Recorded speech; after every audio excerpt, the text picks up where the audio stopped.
Sinabi po ni Lord Acton that power corrupts and absolute power corrupts absolutely.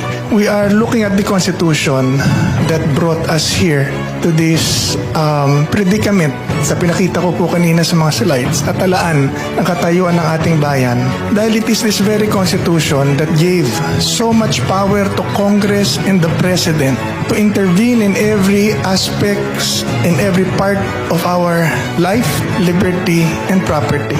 Pwede nilang kunin ang lupa natin kahit binili mo na, papabayaran sa'yo taon-taon ng milyar. Pag hindi mo binayaran ang lupa na binili mo, kukunin nila sa ito, pamimigay sa iba. Saan sila kumuha ng kapangyarihan? Pag-arian ng lupa ay wala pang gobyerno, may lupa na. Ang lupa ho ay gawa ng Diyos, binigay sa tao, hindi po sa gobyerno. Kaya niya pong pigilin ang hanap buhay at lahat ng hanap buhay dito sa Pilipinas, whether international, foreign, or local. Magsisimula ka pa lang, pepermitan ka. Pag inipit ka, hindi ka makasimula. Pag nakasimula ka, bubuisan ka. Pag inipit ka, kakargahan ka ng BIR. Yung mga taong gusto sumuporta sa mga pagbabago ng mga mayayamang negosyante, natatakot lumabas dahil kayang-kaya ipitin ng gobyerno at kayang isara ang kanilang negosyo. Dapat malaya tayo, pero kalayaan ho ba yan? Korupsyon po ang dahilan kung bakit mahina ang ating sandatahan.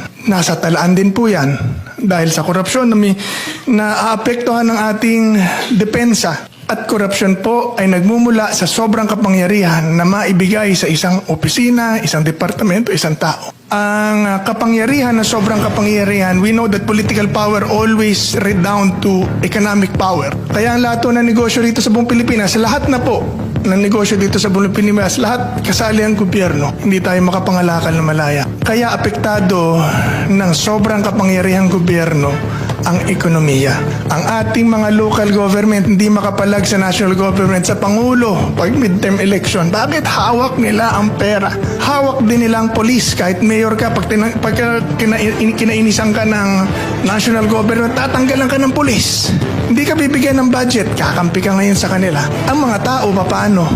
Makapagnegosyo, makapagtrabaho. Kalahati na sweldo natin, kukunin na nila, wala tayong kapalag-palag. Sa korupsyon, sobrang kapangyarihan po. Konstitusyon po ang nagbigay kapangyarihan sa gobyerno para panghamasukan ng mga karapatan at kapangyarihan niya na sana po ay nasa tao. Yan po ang aking puntos. Una. Pangalawa po, sa pagkakapanalo ng mga pamilya at patakbo ng politiko sa Konkon. Alam po nating lahat na hindi lagi nangyayari yan. Sa tuwing eleksyon, meron at merong dynasty na natatalo. Nakita po natin yan sa Dait, giba ang political dynasty. Nakita ko po yan sa lugar ko sa Mindoro, giba ang buong political dynasty at nakikita po natin yan tuwing eleksyon. Hindi ho lahat ng dynasty na patakbo ng mga korap na politiko nananalo pag merong kandidatong magaling, matapang at nagpapaluwanag sa tao. Meron at meron papasok. At sa akin pong palagay, hindi ho kailangan paramihan ang mga crusader na pumasok sa kumbensyon para manalo ang mga magagandang idea at damdamin sa kumbensyon. Isang tao lang po yan na magaling at matapang na makapasok, marami pong mababago dyan. May expose ang mga pangsarili na pong interes ay pinapasok. Yan po ang dalawang puntos na gusto ko ipasok kung bakit hindi sa aming palagay yung ating pong mga alinlangan sa Constitutional Convention ay hindi enough para sabihin natin hindi pa tayo handa. Lalong-lalo na po kung babalikan po natin mga talaan na ipinost po kanina. Isa sa pinaka-corrupt na po tayong bansa. Isa sa worst economically free. Worst sa ease of doing business. Why? Kaya ng pakiraman ng gobyerno lahat ng hanap buhay dito eh.